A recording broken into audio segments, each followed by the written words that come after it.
Hi, my name is Andrea Bumstead, and I am a member at Restore Temecula. If you are new, we want to welcome you and thank you for tuning in. We believe the church is not an event, but a family that you belong to. So we would love the opportunity to connect with you. If you want to learn more about our church or if we can help in any way, please visit our website at www.restoretemecula.com and click on Contact. We also have a mobile app with resources, including our Sunday messages, information about upcoming events, and other ways to connect. You can download our app on the Apple or Android App Store. With all of that said, we hope you enjoy the message. Morning. Good morning, guys. It's good to see you. Bring it in, bring it in. Anybody like the Encanto soundtrack? Bring it in, bring it in. If I haven't had a chance to meet you, my name is Jarek. I'm one of the pastors here at Restore Temecula. I just realized that I forgot to mention this during family time. Tom's not here. He sends his love. Tom and Ebony and the girls are down in Restored South Bay, ministering down there.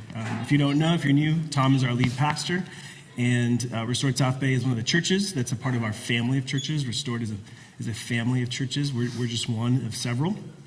And so he sends his love, and I'm going to be preaching this morning out of The King and His Kingdom, which is a series through the Gospel of Matthew.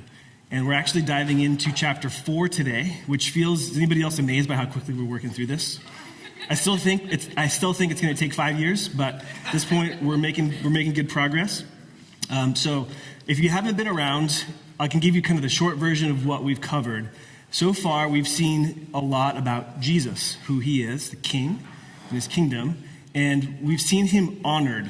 If you were here when we talked about the Magi, the wise men, they came and they honored Jesus. So it's kind of like it was representative of the nations coming to honor the king, not just of Israel, but the world. So he was honored. He was also hunted by King Herod. We spent you got way more info than you ever wanted to know about King Herod, but you got it. He was hunted by King Herod. He was a threat to the kingdom of Herod, the kingdom of one of the kingdoms of this world. And then last week, if you weren't here, you see Jesus again, and he was once again honored, but this time by God himself, who said, "This is my beloved son in whom I'm well pleased." And we're going to see Jesus now hungry. He's in the wilderness. He's going to be tested, and he's hungry. So we're going to basically find out, why was Jesus tested? The King of the nations, the King of the world, the Son of God underwent testing. Why? What was the point of that?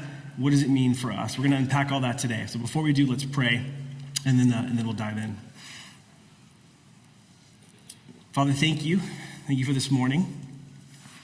Thank you for the opportunity that we have to open up your scriptures, open up your word, and to be shaped and formed as we behold Jesus, as we see him, as we understand him, as we grasp him, as we grapple with him. We get to become like him. And I thank you for that opportunity. I pray that this morning, wherever everyone is at, I pray that you would give every person what they need as they head into their weeks to really consider him, to think about him, to draw implications from his life, and to be encouraged and built up to know him and be one of his people in the world.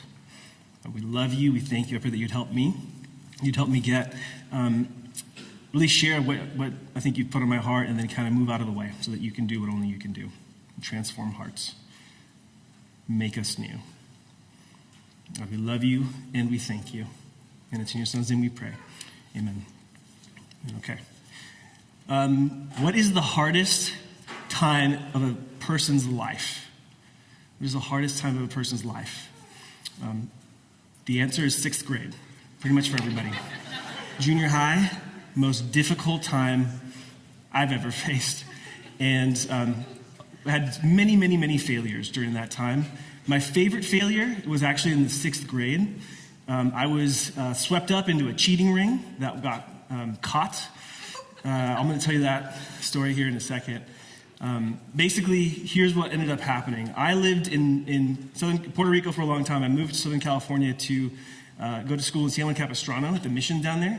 And then I moved to Minnesota, came back for 6th grade. And what happened is there's all these people that I had kind of forgotten that we existed that all of a sudden were like, oh, the Bergas are back. I have a twin brother, Lewis and I. We were back at the school that we were at before. And so we basically made friends again, but these became like our lifelong friends. In fact, I'm still on like text threads with a bunch of these friends from 6th grade today. I get several texts a week from them. I can tell you what they're usually texting about, reminiscing about the old days. But my point is, this is like a formative time for me with these friendships. And something really interesting happened. We had this fascinating teacher, Miss Neipert, and Miss Neipert, what she ended up doing was she kind of let us have a lot of autonomy. She let us make a lot of choices. And we got to pick where we sat in the classroom. So I want you to imagine like these chairs, right? Imagine there's 3 and like little desks, and then 3. It's like 3 and 3 looking at each other. So it would be like me, my brother, and our 4 best friends, and we're just like looking at each other. The teacher's that way, and then we're facing this way. And there's a whole classroom of like little 6 desk pods, if that makes any sense. And so what she ended up doing was she would give us homework, she would give us tests, she'd give us quizzes, and when it came time to grade them, she let us grade each other's tests and quizzes, which already you're probably like, why did you do that? I'm like, okay. But I am married to a teacher, still married to that teacher. Heather, I love you. I'm going to be checking in. She's at home with 6 kids.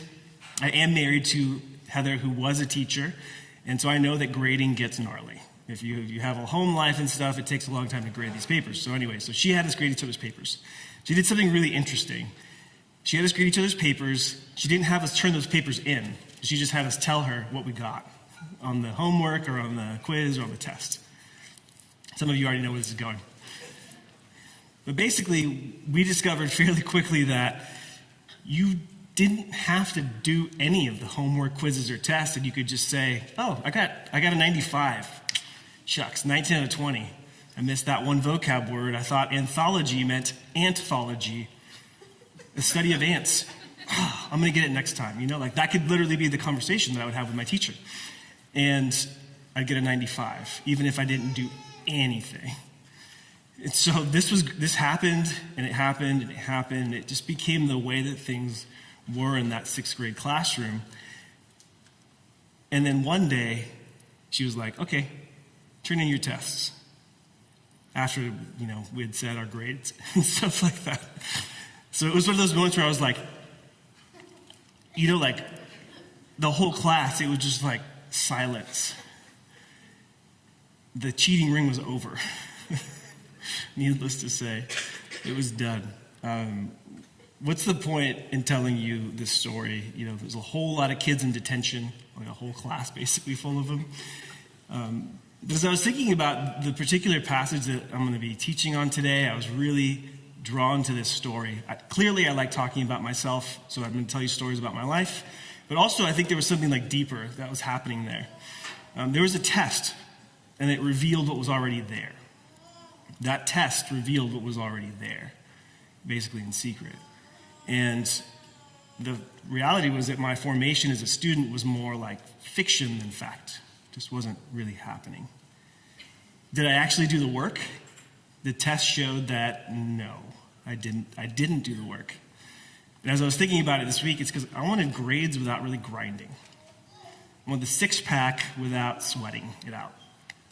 Which, coincidentally, years later, I got an ab belt. Anybody know what those are? It's just an electrical shocks, Put a little gel on there. That one hurt a little, but I'm all right. When you got those to dinner and it's like, what's that burning flesh smell? Like, oh, it's me. Why is Dad's pacemaker malfunctioning? Oh, shoot. These cause like electrical issues. Turn that off. Anyway, there's a sense of like that temptation is always there to really like get the grades without grinding it out. And I was thinking about this week, what does that have to do with anything we're talking about? Sometimes we want discipleship without development, if we're honest. We want discipleship without development. If you're here and you don't know what a disciple is, I'm so glad you're here. A disciple is a follower of Jesus. And there's times in which we don't really want to develop as a disciple. We just want to be mature. We want influence without actually being influential in reality, without having character. And this is and as I've chewed on this text in particular this week, it hit me like a ton of bricks. This is one of the great temptations that we face as disciples. The enemy uses this. The Christian has an enemy, a tempter who comes. Now, we've seen the enemy from the very beginning, and I'll explain that in a little bit. But the enemy wants us to throw off our development. Just as students have to study, disciples have to develop. And each of us are going to face tests that reveal the truth about our development.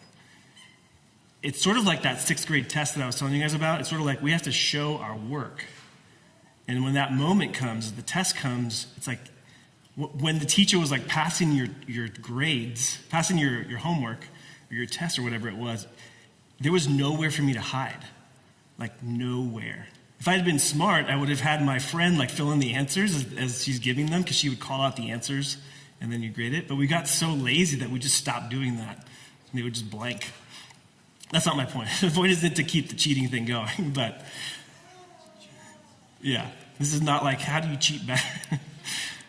But here's the thing. I had nowhere to hide. I was exposed. That's my point. And fascinatingly, my teacher, as I thought about this, she wasn't tempting me. She wasn't like luring me in to do what was wrong. That was not her point. But she did call on me to show my work. That was the test. And the problem was I had no work to show her because I hadn't done it. And I had a long time of detention to think about that. And the rest of my class was there with me. A corporate fail. So sink or swim together, guys. Today we sink. But if you're a disciple, you're going to have tests that are going to reveal your readiness for what? For kingdom work. It's a big deal. And so I was just thinking about it. It's sort of like that first summer swim, which when you're younger, it doesn't really matter as much. But when you're 37, like that first, whatever it is, May 30th, it's like, it's time for the swim. Have you been working out? Yeah. To take out the shirt. No, I just like wearing swim shirts, I'm very fair. It's like, you're Puerto Rican. It's like, we're not the same, bro. You don't want to be revealed, The training and development, it's of utmost importance. And that first day of summer, it's coming for everybody. It reveals the truth. And the point isn't to look good. I'm not saying this to get us to think about looking good. Jesus has a lot to say about people who just look good on the outside, but inside are full of brokenness and evil. So I'm not talking about like looking good on the outside. It's about being ready for a mission.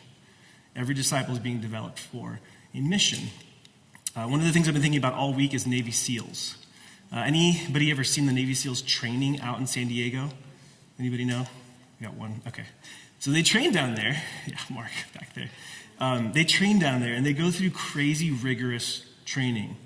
You actually have to become basically like a sailor before you can become a SEAL. And they have to show that they're really steady under the most stressful circumstances you can imagine. Why is that? It's because when they're on a mission, which is super important, they have to be ready. And their superiors don't want them to get destroyed by the circumstances that they face, but actually to deliver in the midst of them.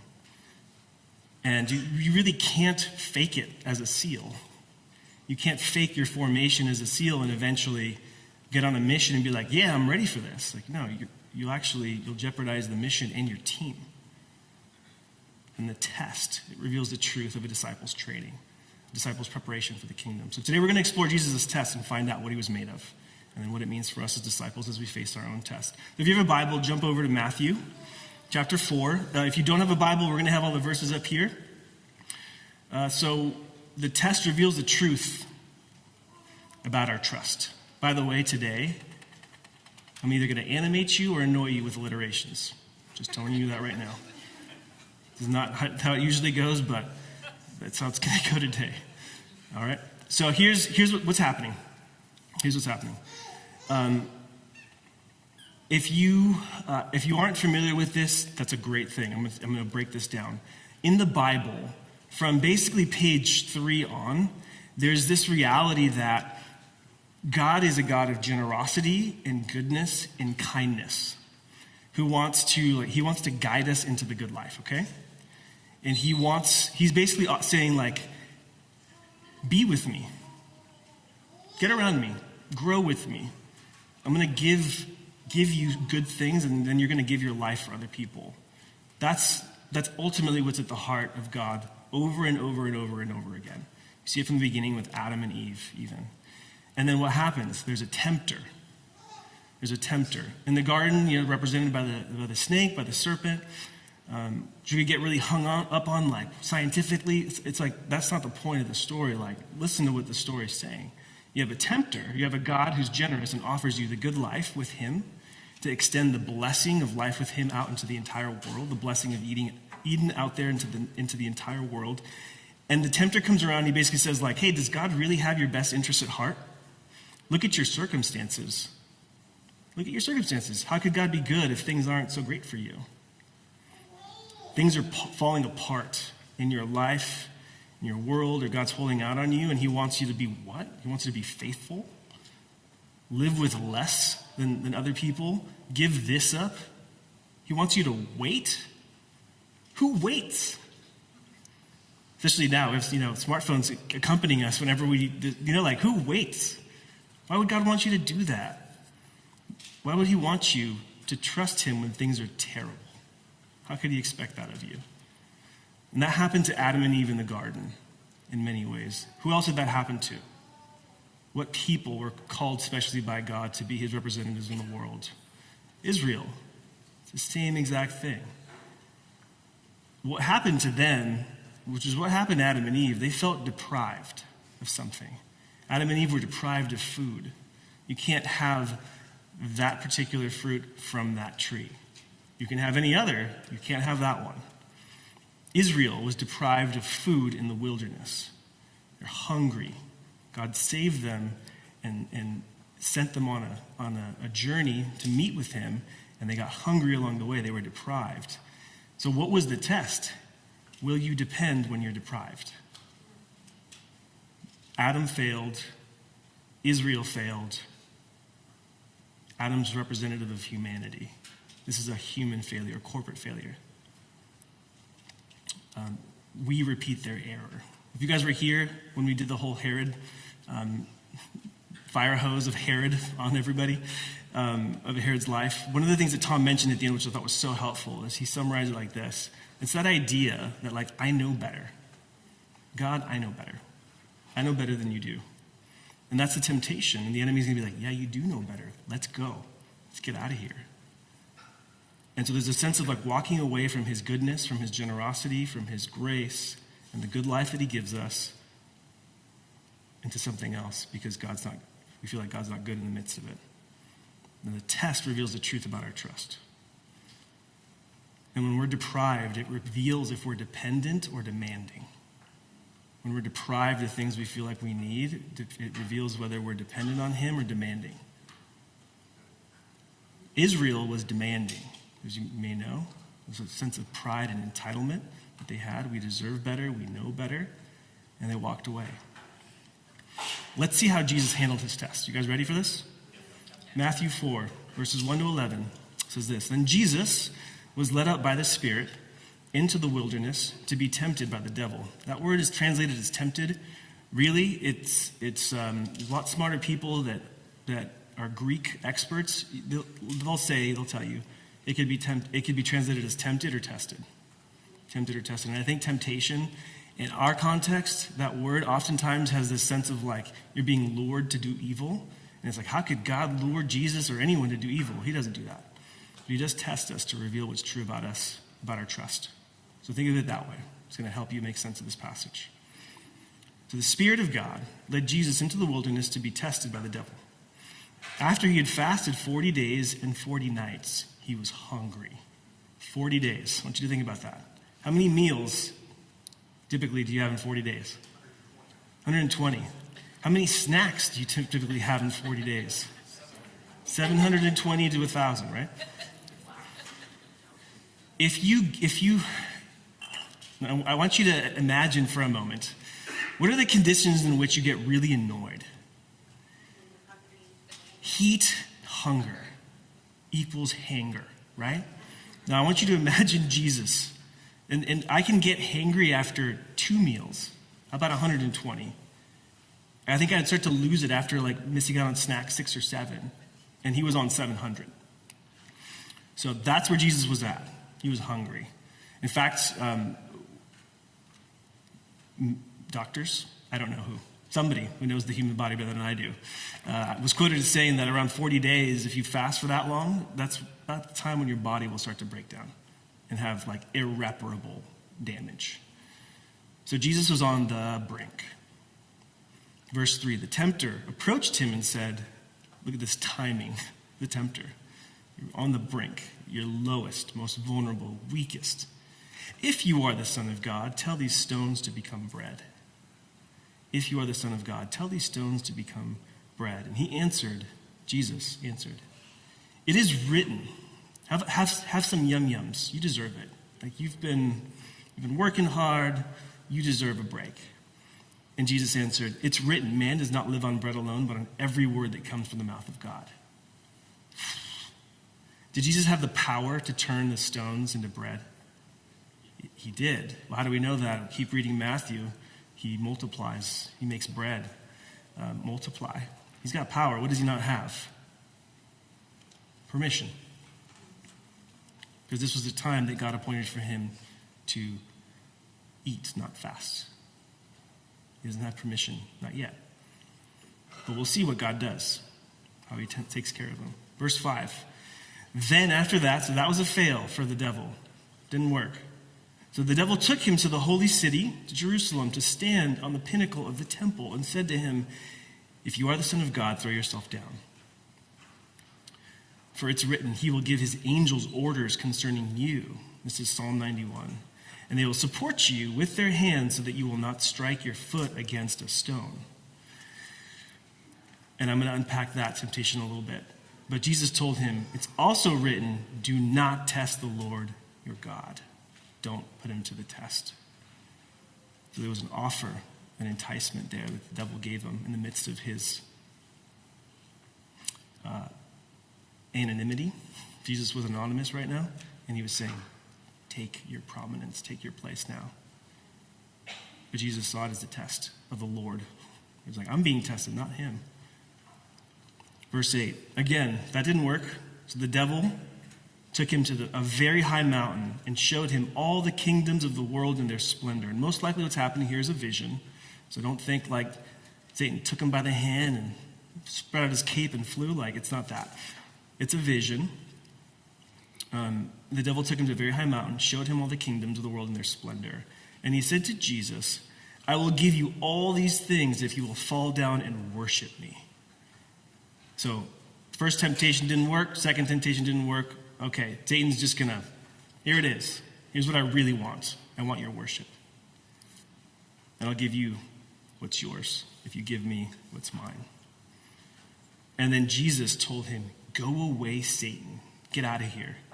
It's written, worship the Lord your God and serve him only. And the devil left him. And then after that, angels came and began to serve him. They brought him snacks, presumably. Whatever you can actually have, I don't know. What could you have after 4 days of fasting? I don't know. Whatever they gave him, it was what he needed in that moment, broth. So here's point number one. If you're taking notes, write this down. Point number one, how does Satan ultimately test Jesus? Temptation number one, it'll be up there in a second. Focus on what's missing and miss what's in focus. Focus on what's missing, Jesus, so that you will miss what is in focus. Okay, what's missing in the story? What does Jesus not have? Food. Physical nourishment, right? Extreme heat, extreme hunger, extreme hanger. That whole thing. So Jesus, if he doesn't eat soon, he's in real trouble. He may start to deal with irreparable harm to his body. So that's what's missing, something he needed. What was in focus for Jesus? What was this whole thing about? It was about his formation. So Satan's trying to get him to focus on food and miss what was in focus, which is the formation that he needed to go through. I'm gonna read out of Deuteronomy 8:1-6. This is Israel's story, which is connected to the story that we're reading today, and you're going to see how in a second. Deuteronomy 8:1-6. It's up there on the screen if you want to follow along. It says, carefully, this is to Israel, carefully follow every command I am giving you today. so that you may live and increase and may enter and take possession of the land that the Lord swore to your ancestors. So God has delivered Israel out of their bondage in Egypt, and now this is what's ahead of them. Take the land, but follow every command I'm giving you, so that you may take the land. Remember the Lord, verse 2, remember that the Lord your God led you out of on the entire journey of these 40 years in the wilderness. Okay, connecting the dots. Wilderness, Jesus in the wilderness being tempted and tested by the devil. Israel, here's a recap of their story. Remember that the Lord your God led you on the entire journey of these 40 years in the wilderness so that he might humble you and test you to know what is in your heart, whether or not you would keep his commands. That's the point of the test. It's to humble the follower and to see what was in their heart, whether or not you would keep his commands. He humbled you by letting you go hungry. Sound familiar? 40 years in the wilderness, 40 days for Jesus in his wilderness. He humbled you. And then he gave you manna to eat. What was manna? It was bread. Heavenly bread. This is heavenly provision that God gave the Israelites, which you and your ancestors had not known, so that you might learn that man does not live on bread alone, but on every word that comes from the mouth of the Lord. Does that sound familiar? We just read that a couple minutes ago. Jesus quoted that verbatim to the tempter. Jesus learned the lesson. Like, he got it. I'm going to read a quote in a second that explains it. Every word that comes out of the mouth of the Lord. Your clothing didn't wear out. Your feet did not swell these 40 years. Keep in mind the Lord, your God, has been disciplining you just as a man disciplines his son. Don't think discipline is punishment. Think of training. The Lord's training his people. So keep the commands of the Lord your God by walking in his ways and fearing him. So Israel faces the test. Instead of growing in dependence on God, they became demanding. And they were done. It was over for them. Israel was a failed people. They were supposed to be his representatives in the world to show people this is what life in the kingdom is like. It's really good. They failed. I don't want to be too hard on them because I don't think I would have done much better. That's simply that Israel kind of shows us what humanity is like. God delivered them and they made demands of him. Game over. And I've heard people who are much smarter talk about it, and they kind of described it as like filing for divorce. It was sort of like Israel was like, done. We don't want this anymore. It's very personal, very, very personal situation that Israel had with God. Very personal betrayal on their part. I want you to contrast that with the story of Jesus that we just read. Jesus faced the test in his moment of weakness. He had power, but not permission to make bread. It was a time to fast, not to feast. So his response to that temptation had massive implications for him and his mission. I've got a quote from R.T. France, if we can put that up there. I think this helps a lot. This is from R.T. France. He wrote one of the kind of premier Matthew commentaries of the last 30 years. He wrote, Jesus' mission was to be one of continual, I might butcher this word, privation. I looked it up. It's being in a state of lack, being deprived. So Jesus was in a state of continual deprivation, would probably be easier for most of us, for the sake of his ministry of the word of God. A concern for his own material comfort would only jeopardize it. As Son of God, he must learn, as Israel had failed to learn, to put first things first. And that must mean an unquestioning obedience to his Father's plan. If you journey with us through the Gospel of Matthew, what you're going to see over and over again is that Jesus' conditions were rough. He had to rough it in life. He was often, he didn't really have a home. You could kind of call him like a bit of a wanderer, a homeless, itinerant preacher, not glamorous, not sexy by any means. He had to learn to live with very little. And so what was this test about in the wilderness? Learning how to live with very little so that he would be ready for what was to come. Now, this is a bit of an aside, but I just want to make a quick note that when you hear like unquestioning obedience, for some of you, if you're a parent, you're like, for others of us, especially if we've like lived through abuse, or we've had people who have taken advantage of us. When you hear unquestioning obedience, it might get you going. So the point of this isn't to say that the Father was demanding obedience in a coercive or abusive way. Not the case. What was this? This was the kind of training. We've got firemen in the room. This is the kind of training that you would do if you have a really important job that you need to make sure that you're ready for.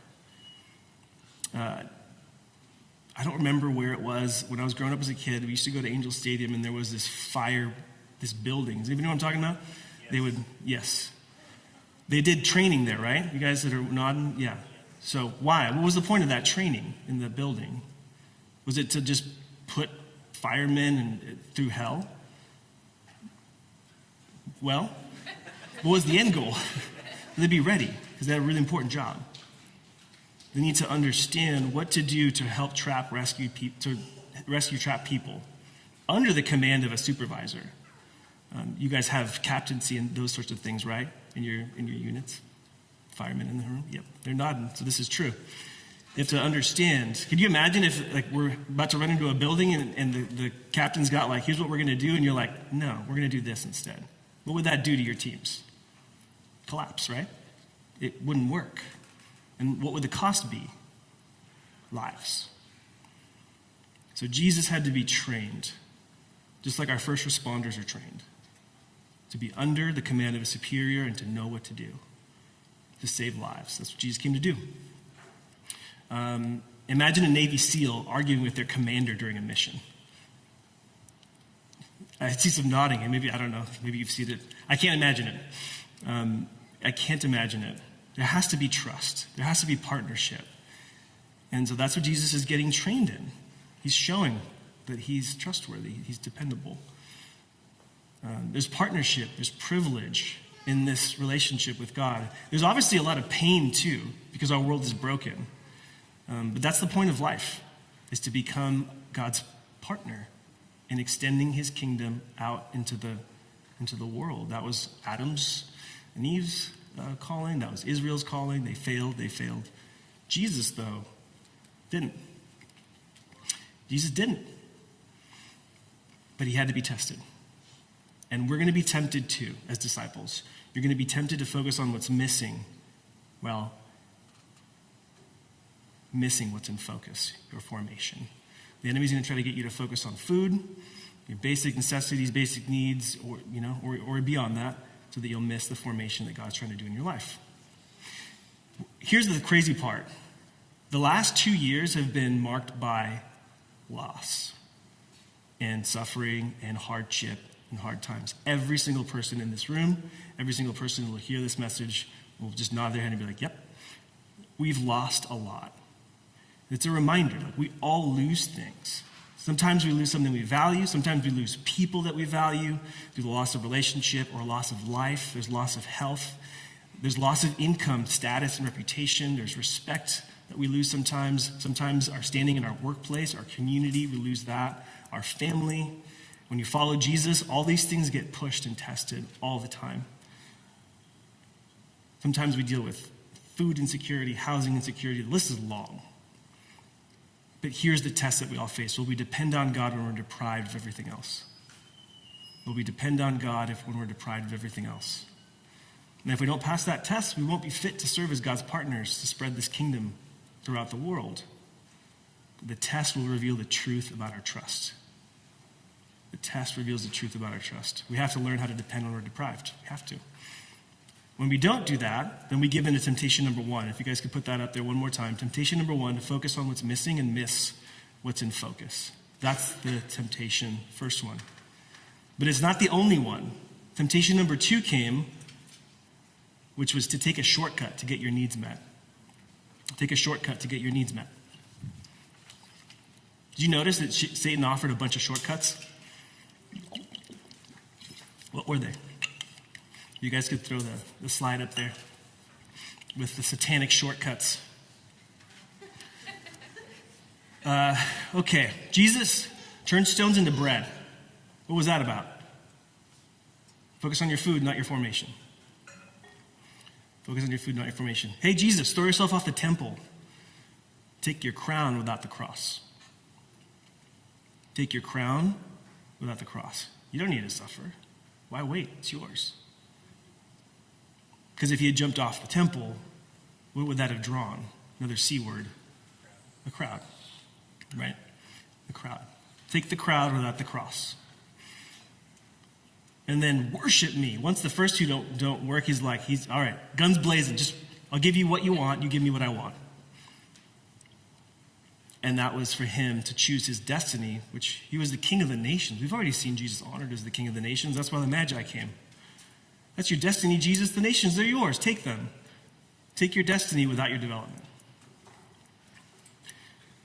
There's always going to be some satanic shortcut that gets offered to you if you're a disciple, if you want to develop as a disciple. Which, by the way, if you're here and you're not a disciple, that's the whole point of life. The point of life is that we would become his disciples. When we get to the end of Matthew, you're going to read that Jesus has a commission for the church, and he says what? Go and make disciples. So the creator who gets to determine what life is all about, that was his commission. You don't have to believe that. You don't have to agree with him. That's fine. But I just want you to know that's the point of this whole thing. That's why we're here. That's why we're breathing. Jesus wants disciples who are developed, who can then be deployed, because what's at stake is the salvation of the world, which comes through the rule and reign of God spreading. Jesus' redemptive rule and reign. He's a forgiving king who sits on a throne of grace, and he beckons everybody to come to him. Come and find your life with me. That's the point of life. And you get to be a part of it, and I get to be a part of it. But the enemy doesn't want that. Instead, he offers this: satanic shortcuts. To you and to me. Take it now. Don't wait. But if we take a shortcut to avoid the discomfort, it'll cost us our development. If we take a shortcut to avoid discomfort, it'll cost us our development. I warned you guys about the alliterations. I wasn't kidding. So here he goes. I want you to think again about Navy SEALs, okay? I read a fascinating article about Navy SEALs from the Business Insider. I'm going to quote them a lot. This article was called they're Navy SEALs, How the Navy's Hell Week Reveals Who Has What It Takes to Be a SEAL. Think about testing. The testing reveals the truth. There it is. For aspiring Navy SEALs, the selection process is known as Basic Underwater Demolition SEAL, short BUDS. It's a 6-month series of challenges for their skills and endurance. Maybe the most trying period is called Hell Week. Did anybody go through a Hell Week for sports, for football or something? Yeah. Yep. Was it football? Yep.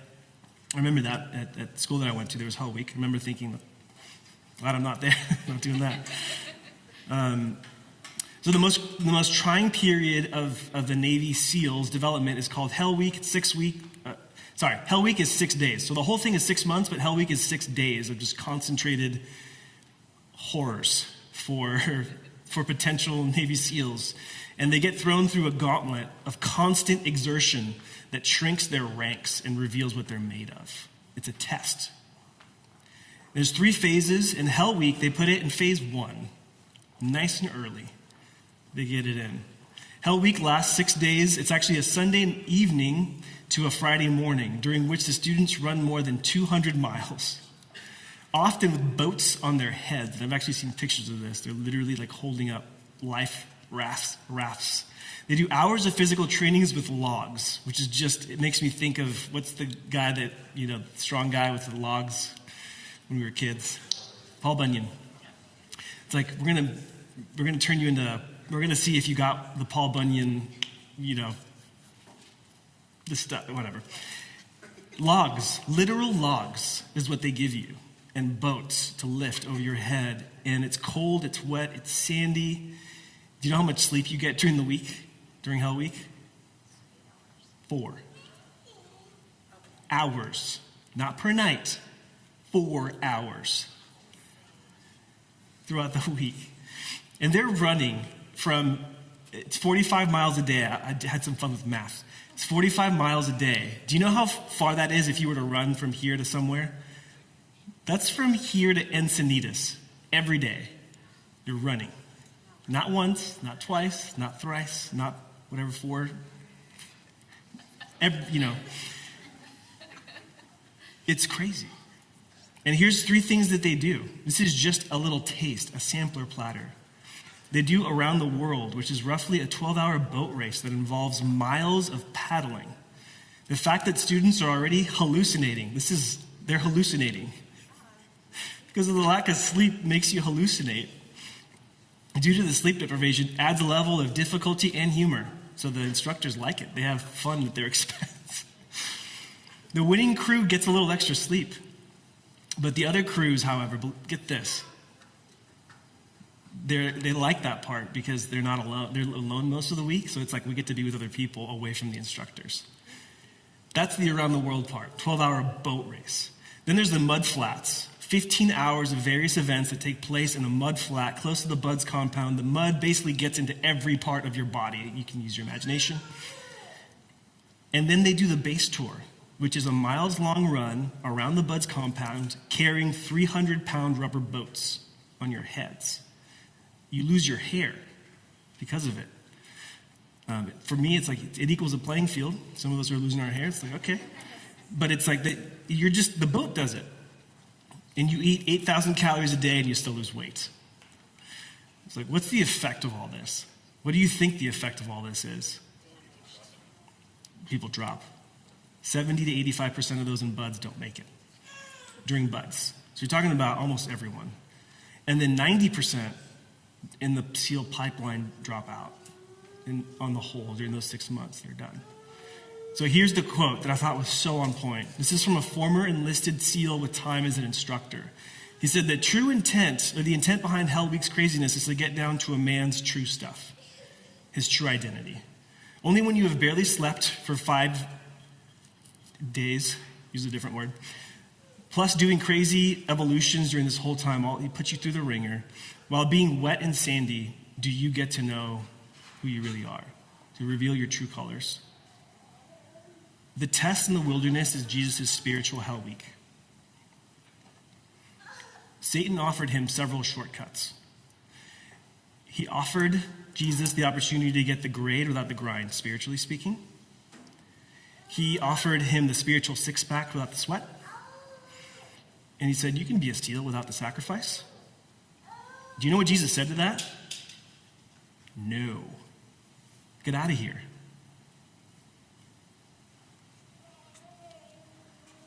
What does that tell you about Jesus? What kind of a man is he?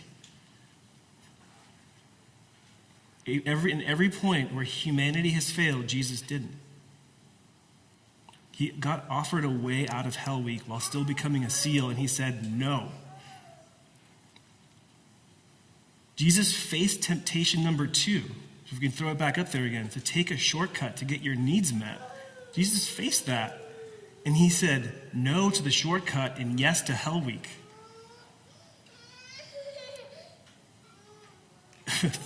Okay, what did the test reveal about Jesus and his mission? He was ready. Jesus was ready. Why do you think that was so important for Jesus to show, I'm ready for this? One day, he would undergo hell for us on the cross.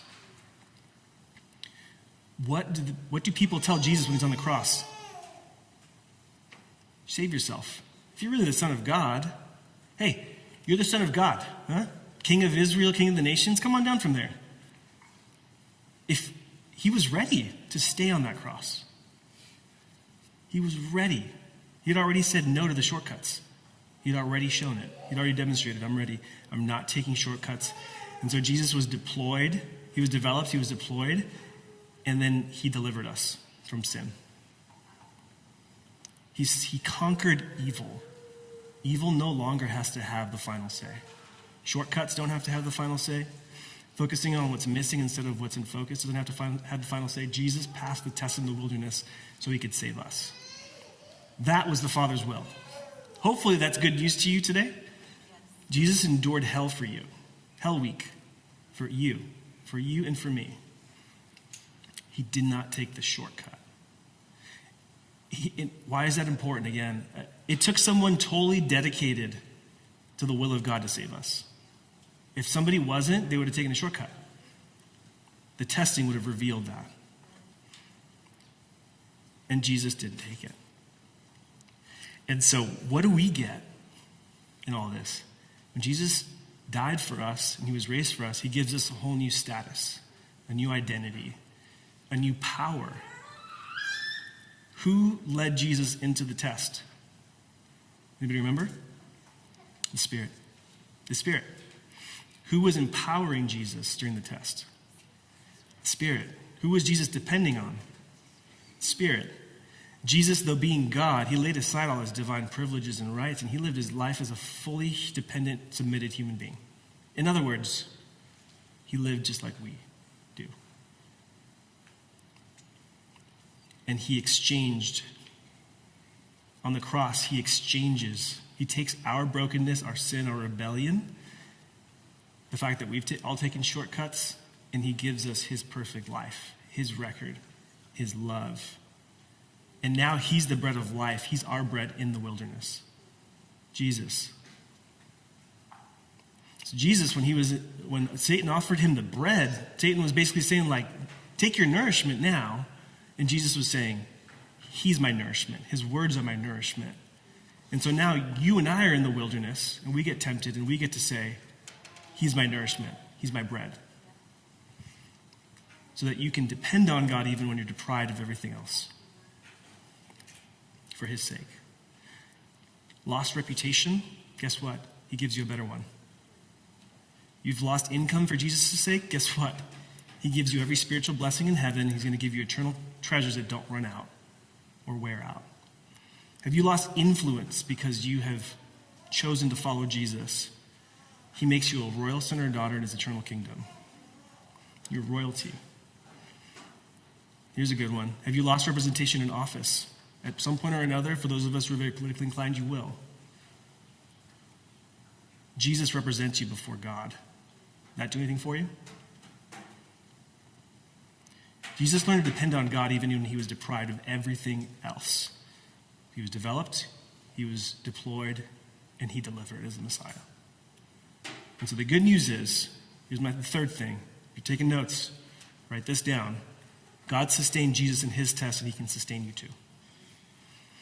God sustained Jesus in his test, and he can sustain you too. Did you know that Jesus wants disciples who are developed and can be deployed for the kingdom? Matthew 9:35-38. We're almost done. Matthew 9:35-38. It says this. I think I have a different. Do we have that in the back? Nope. I got you. Just listen. Jesus was going around all towns. This is later in Matthew, so we're going to get to this in a few weeks, but I'm going to bring it into for this message right now. Jesus was going around all the towns and villages, teaching in their synagogues and proclaiming the good news of the kingdom and healing every disease and every sickness. When he saw the crowds, he had compassion for them because they were weary and dejected like sheep that did not have a shepherd. Then he said to his disciples, and many of you know this quote, "The harvest is plentiful, but what are few?" Are lacking. Workers. Therefore, ask the Lord of the harvest that he send out workers into his harvest. In other words, kingdom representatives ready to take the blessing of Eden, of life with God, out into the world. That's what he wanted. What if you and I are those kingdom workers to be sent out into the harvest? What if that's the case? What if that's true? Would you want that? Is that something that interests you? What if you were the kingdom worker, and I am, and we are, and disciples all around the world today are the kingdom workers that he wants to send out in the harvest? What could get in the way? Here's where the rubber meets the road. As we're thinking, we're almost done. What could get in the way? Where might you feel deprived in life or uncomfortable and be tempted to make demands of God? What developmental discomfort are you tempted to avoid as a disciple? Where are you tempted to take a shortcut?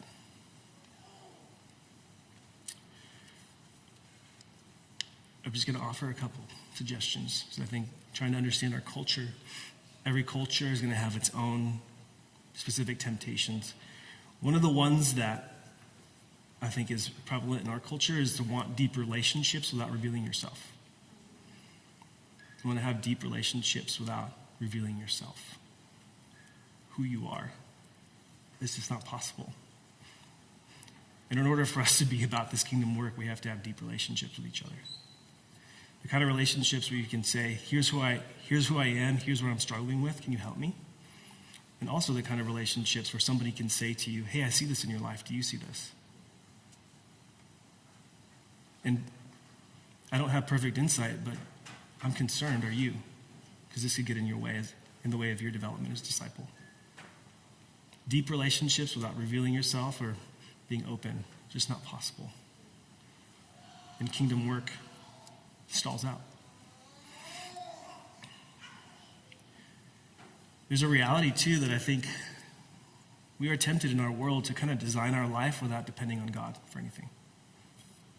You design your life, but you don't need to depend on God. Like, you can figure it out. Or somebody will come alongside you and tell you, but that is something that's reserved for God.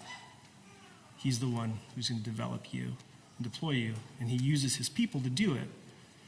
But ultimately, it's his life that he's offering to you, an invitation to know him and walk with him.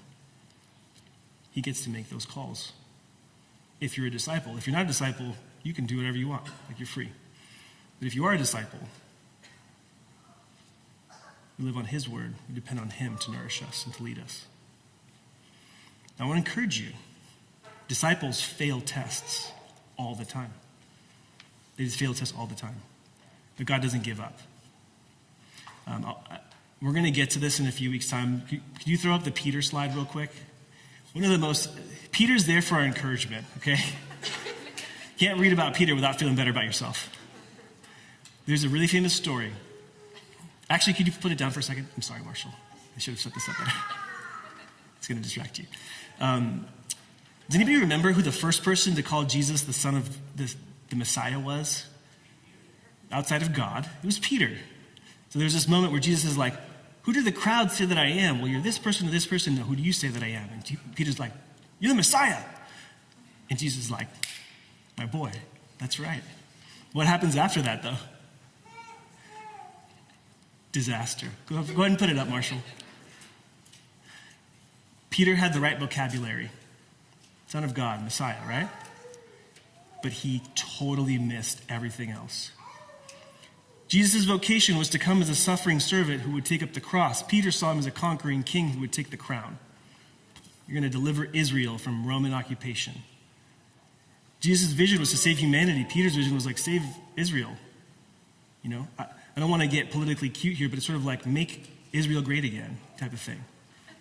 Again, I'm not trying to get cute because this could be like on any political side. But that was what he thought. And his values, Jesus' values were like, I want to die for my enemies. And Peter's like, defeat them. Defeat my political enemies. And the verdict on Jesus' life, you're developed for deployment. Peter, get behind me. Get the hell out of here, Peter. You're a detriment to the kingdom advancing. That is a spectacular fail that Peter had. He didn't get it. One of the temptations that we're going to face is to think that because we have the right vocabulary that we're cool. That we can call Jesus Messiah, and that that's fine. Here's the temptation. Sorry, I alliterated. It's to cruise with cultural Christianity without really considering Christ. To kind of cruise. Peter, by the way, I'm a little hard on him. I shouldn't be so hard on him. This is just the thinking of the day. That's just what Israel expected. Can you blame them? They were under an occupation of horrible leadership. So of course they're going to want somebody to defeat their enemies because their enemies are terrible. So to be fair to Peter, I get why he wants that, but the response is still recorded for us. What is the response? Get out of here. You're a detriment to me. You're a detriment to this kingdom advancing. And there's going to be a temptation for each of us to cruise around with cultural Christianity playing in our mind without really considering Christ and making changes based on him. And what could end up happening is that we could become a detriment to the kingdom advancing. This isn't a political thing against one side or the other. This is everybody. Progressives, liberal, everybody. Conservatives, it doesn't matter. Even if you're apolitical, there's going to be ways in which we're tempted just to have the vocab of Jesus as Messiah without understanding any of this. These values, this vision, his vocation, becoming like him, being conformed into his image. That's what it costs us. When we cruise with cultural Christianity, we're just not conforming to the image of Jesus. And so we want to take over culture and we want to triumph. But what was Jesus' triumph?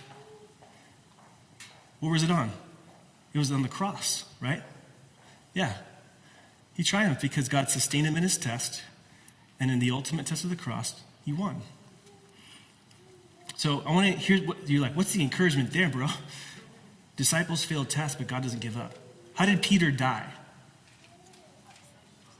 On what? Upside down on a cross. Why was he upside down? I'm not worthy of being crucified like you. Flip me around upside down. I'm embracing hell week for Jesus. Peter passed his test. Praise God. The failure was found faithful in the end. And that could be true for you today too. Okay. I have a whole video. I'm going to skip it. Go ahead and stand up. I'm going to call the band up.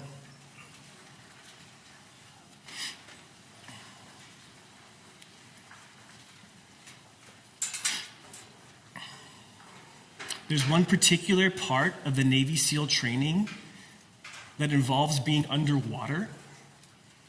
And to keep it very brief, you have to do things like tie ropes underwater, and you're holding your breath, and the instructors are there messing with you. They're actually swimming around like sharks over you. It's really weird. But at the end of it, like, they have to get out of that. They have to stay steady under stress. And when they stay steady under stress and pass that test, the instructors come down and they give them the okay. Like, there's a moment where you see them going like this. You passed. You passed the test. And what I want you to see is that that's the goal. The goal of the test isn't to embarrass you.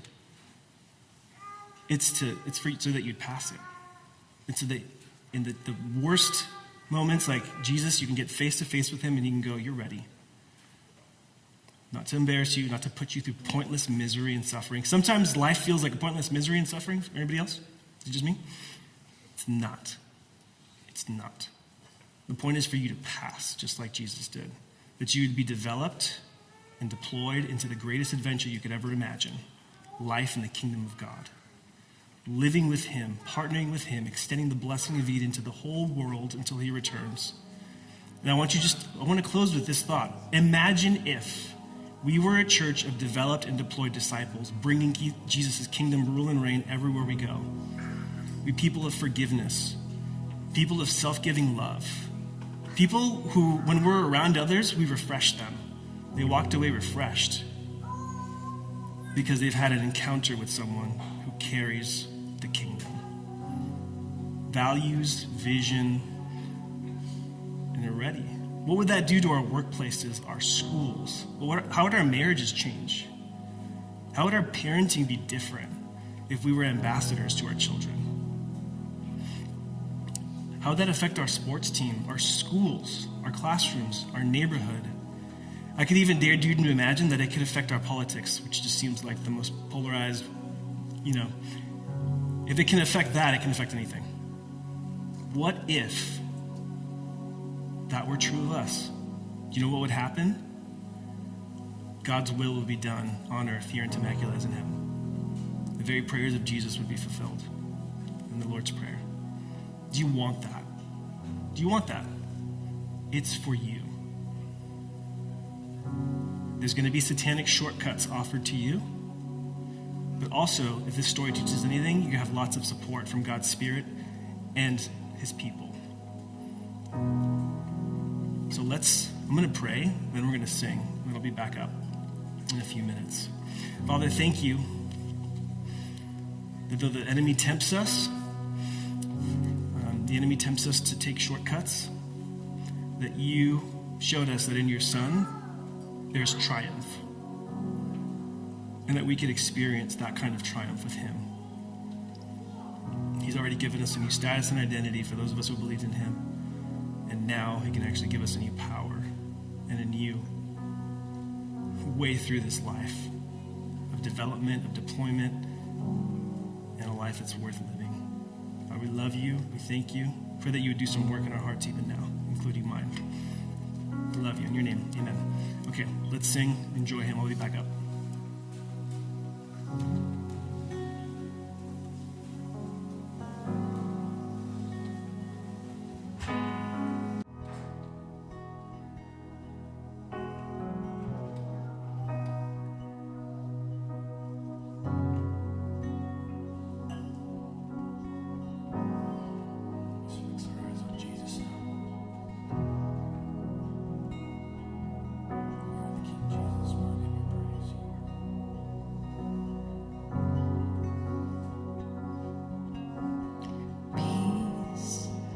Bring it all to peace. The storm surrounding me, let it break. At your name still, call the sea to still. The rage in me to still every wave. At your name, Jesus. Jesus, you make the darkness tremble. Jesus, Jesus, you silence fear. Jesus, Jesus, you make the darkness tremble. Jesus, Jesus.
forgot to mention is that if anything was stirring up during the message, if you feel like something hit home, we have a prayer team in the back.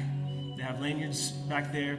I want to just encourage you, this is the time to respond to praise. And if you feel like you want prayer, there's safe people that we know and trust that would love to pray for you to see God bring these things to bear in your life. And one thing I forgot to mention in the midst of my message was just that, which is so easy to just miss this. It's that there are ways in which we experience hard things that would kind of lead us to want to grumble and complain against the Lord. And that's something that we're all tempted with. But I just want to, as we learn from the story of Israel, it's not as benign as it seems. So if anything stirred up for you, especially anything to do with grumbling, complaining against God, feeling like God is really holding out on you, please go get prayer. I promise you he's not, but it doesn't feel that way in the moment. So prayer's available. Let's keep singing. We'll be back up to close in a little bit.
God of my present, you write my story, you hold it all together. God of my present, God of my future, you write my story, Lord, and you hold it all together. God of my present, God of my future, you write my story, Lord, and you hold it all together. Come on, God of my present, yes, God of my future, you write my story, Lord, and you hold it all together. God of my present, Lord, God of my future, you write my story, you hold it all together.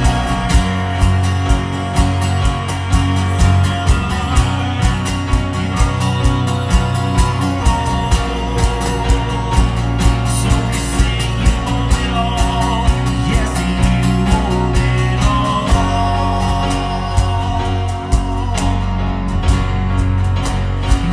it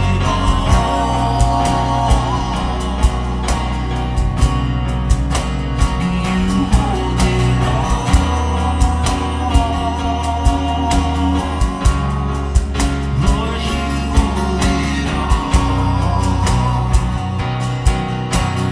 Yes, you hold it all.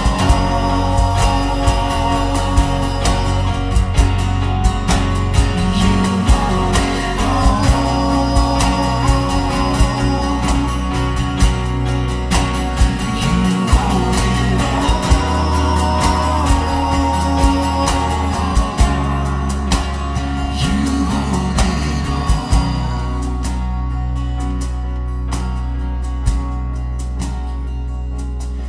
There's never been anyone like you. No, never been anyone like you.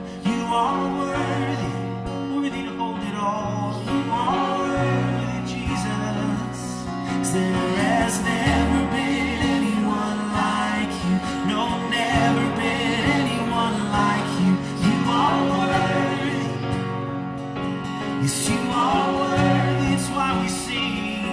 there has never been anyone like you. No, never been anyone like you. You are worthy. Yes, you are worthy, Jesus. 'Cause there has never been anyone like you. No, never been anyone like you. You are worthy. Yes, you are worthy. No height or depth can separate your steadfast love. Who can escape your faithfulness in endless sea? So full of grace and mercy, so we can sing that God is so good. We sing that God is so good. God is so good. He's so good to me. You're good to us, Jesus. Infinitely good. Infinitely worthy. Our past no more. We're haunted by the past no more. And my innocence has been restored. Forgiveness flows from your veins. Your kindness shown in all your ways. So we sing God is so good. God is so good. God is so good. He's so good to me. There has never been anyone like you. Never been anyone like you. You are worthy. Yes, you are worthy, Jesus. There has never been anyone like you. No, never been anyone like you. You are worthy. Yes, you are worthy. And now it's rising like the sun. The old is gone, the new has come. So I fix my eyes on Christ alone now. He's my rock, my shield, my cornerstone. So we sing God is so good. Yes, God is so good. Yes, He is. Our God is so good. He's so good to me. We direct it toward you, Jesus. You are. We sing God, you are good. Yes, you are. God, you are good. God, you're so good. You're so good to me.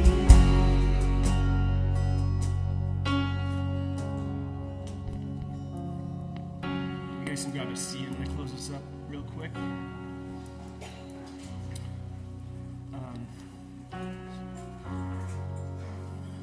As I was driving over here, I had a moment where I thought about a movie, and I was like, I have no movie references, so I got one. Who's seen the movie Glory? Yes, we got some fans in the house. Fantastic movie. If you don't know about that movie, it's set in the time of the Civil War, and there's basically like an all-black regiment in the Union. and they are sent into battle. But before they get sent into battle, what happens to them? What do they have to go through? Training, like significant training. And I remember watching the movie a few months ago and just being like struck by one moment where they are going through the training, and it really feels like the Union, the people who are training them are just so hard, like so hard. It was one of those moments where it's like, why are you so hard on me? You know, like the soldier could look to the trainer and just be like, why are you being so hard on me? And the reality was that they were going to face far worse on the battlefield, way worse. So they were getting those soldiers ready. And if you've watched the movie, if you know the story, they go through that tough testing, and they triumph. And then they turn the tide of the war. Glory. What could be more glorious than that? And I just want to leave you with this thought. We go through tough testing as disciples. It is not to mess with us or to put us down. It's not that. The tough testing that you go through is meant to lead you to triumph. And it follows in the wake of Jesus, who triumphed and turned the tide of the war. Just like at that point in the war, the Union's going to win, the kingdom is going to spread to the ends of the earth. It's inevitable. It's the unstoppable spread of his love. All the enemy can do is slow it down, try to, by distracting us, by giving us shortcuts, by trying to throw off our development. That's all he can do. He's done for. He's like an airplane that's lost its engines, and all you could do is like you can configure the plane to extend the glide slope to try to stay airborne as long as you can. But that puppy's going down. It's out of fuel. That's the kingdom of darkness. And he tries to extend his glide slope by throwing us all off through temptation. But the good news is you're being tested, you have to remember that it's meant to lead you to triumph, Jesus' triumph. And the tide of the war is already turned. And you get to be a part of that. So I'm going to pray us out. We're still going to have some people available to pray. And I'll be up here if you want to talk. Father, thank you that your tough testing of your son Jesus led a triumph that turned the tide of this war. That the end of the war of good and evil, of the kingdom of God and the kingdom of darkness, that it ends in victory for Jesus the Messiah. The kingdom of darkness hates that and wants to delay that as much as possible. And I thank you that today, through your word, you've really given us a window so we can walk clearly without confusion about how the enemy tries to throw us off and what's at stake. And I thank you that just as you sustain Jesus in his testing, you can sustain us in our testing as well. We love you, Father, and we thank you. And it's in your son's name we pray. Amen. And thank you, guys. If you have children, please go grab them. Enjoy your Sunday. See you soon.